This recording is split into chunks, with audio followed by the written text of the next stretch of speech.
You probably think that most real estate content, video content specifically, is aimed at buyers, and you'd be right. When you go look at YouTube and you look a lot of Instagram, what it is like, hey, welcome to San Diego. This is the best dog park or whatever. And those are great at generating leads for buyers. But what about videos for sellers? How do you generate those? Well, I'm going to give you a recipe for exactly how to do that with at least one type of video. I'll have a series of more coming out, but this one I'm going to break down the exact formula that we've been using for our real estate agents that actually helps generate seller interest. Now, before we jump into that, make sure that you check out all of our other videos and subscribe to the channel because we're always adding as much value as we can to real estate agents. And my name is Isaac Guzman. I'm with LPT Realty, and for the last few years, I have dedicated my life to helping hundreds of agents sell more real estate and make more money in real estate. So that's why we created this channel, to help the industry in general.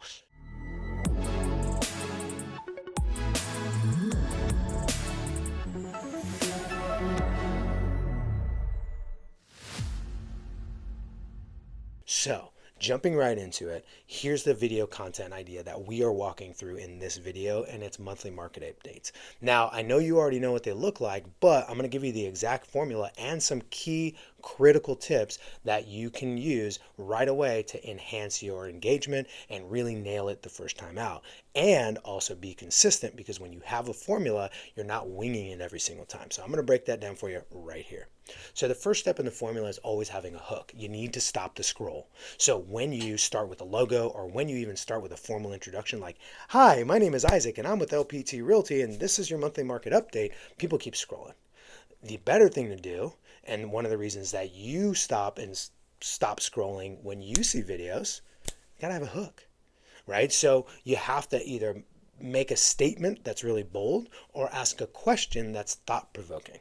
So the market's going to crash, right? Like, those are old ones that, are pretty played out. People don't really watch those too much anymore. But you might say something like, whoa, listing inventory just jumped 42% from the same time last year. Should you even sell your house in San Diego? Right? That's one that might actually stop the scroll versus, your logo swiped over with you walking through, a park saying, this is your monthly market update. Now there's a place for that, and that's right after the hook. So it might be that same hook. Whoa, listing inventory just jumped by 41% from the same time last year. Should you even be considering selling your house in San Diego? I'm Isaac Guzman, and I'm with LPT Realty, and this is your monthly market update for the month of May 2024. Let's jump right in. Boom. That is the intro. Hook first, intro second. Got it? Now let's jump into presenting the statistics. Presenting the statistics is actually a formula too. And so what you do, I'll break down the formula for you super fast. 1, you present the stat. 2, you compare it to the same time last year. 3, you explain what it means in very simple terms. So here's what that might look like. Okay, so let's jump right in as though I'm back in the video. So let's jump right into the numbers. In San Diego, there was 3,568 listings that came to market in the month of April, and that is up 42% from this same time last year. Now, keep in mind all these numbers are made up, so don't take my word on that. I'm just making that up for an example. So that is up 42% from the same time last year. What that means is blank, right? And you want to interpret that. So in that scenario, you might say something like, buyers now have a little bit more negotiating power. Sellers are having to see longer wait times on the market. They might be having to do more price reductions, blah, blah, blah. Right now, I might even jump into the next stat, which might be the percentage of price reductions we're seeing, or it might be the days on market and how that's been impacted. And so I'm going to follow that same formula. So let's say it's days on market. Days on market are now 27, whereas that's a 37% increase from the same time last year. And what that means is blank, blank, blank, and I fill in the blanks, right? So I have to demonstrate that I know what that means, because here's a big no-no that real estate agents do in their monthly market updates when they go over stats. They just say the stats. They just say the raw numbers. Sometimes they'll do the comparison year over year, right? So they'll go, there was 3,700 listings in San Diego County in the month of April. And then they just they're done with that stat. Don't do that. The other thing you don't want to do is then just take the next step and go, there was 3,700 and whatever listings in San Diego, and that's a 78% or 42% increase from the same time last year, and then just move on. You have to have that third piece, and it starts with what that means is blank, right? So here's a ninja tip right here. If you're talking to an audience and you identify a very specific audience with your words, understand that you're going to capture their attention, but you're going to lose everybody else's attention who's not part of that audience. Here's what I mean by that, because that sounds a little floofy. What I mean by that is, if I say what that means for sellers is blank, I'm identifying with sellers. But how many people that are watching this video are actually considering themselves sellers? I don't know that many. They might not be sellers because they're maybe considering it, kind of thinking about it, what would make sense, maybe next year when the kids graduate. So when they don't identify as a seller, well, then I lose them because they're like, okay, well, that's not relevant information for me because I'm not actively selling my house. Now, I might be in 6 months to a year, but right now, no, that's not me. And so either consciously or unconsciously or subconsciously, they stop paying attention. So here's how you change that. You say what that means for homeowners, renters, and those looking to buy. What I did there is homeowners, renters, and those looking to buy. I basically included every single person that could possibly be watching that video, right? Almost everybody is going to fall into one of those categories, and that's where we capture a lot more attention. So just an FYI, don't use the word sellers or buyers. Use the word homeowners or renters and those looking to buy, right? So instead of buyers, replace it with renters and those looking to buy, because that's going to capture everybody in that bucket that doesn't currently own a home.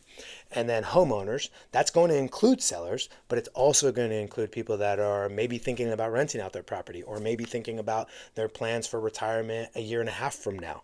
I would still like to very much sell their home, so I want them to be part of my audience. That's a big ninja tip that we had to learn over time. So at this point, we've pretty much covered all the stats. We've got that all dialed in. We've demonstrated that we know what we're talking about. Now all we got to do is kind of wrap up the video. A couple quick tips on that. One, have an intro that you know and that you've practiced. There's nothing worse than crushing a video, having a great hook, a great intro, presenting the stats the right way, and then getting to the end and not knowing how to sign off.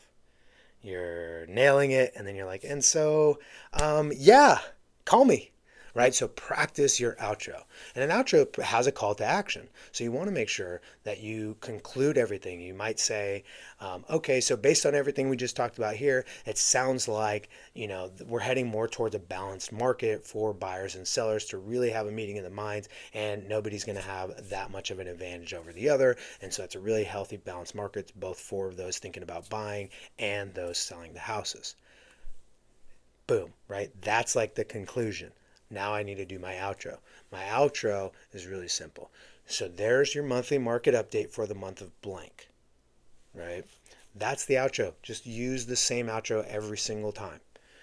Now the call to action. So now I want to pull something out of their head. Right as soon as I do that outro, I go, hey, that's your monthly market update for the month of May 2024. And you're probably asking, well, Isaac, based on all that, I don't know if I should sell my house or not. Well, here's what we know.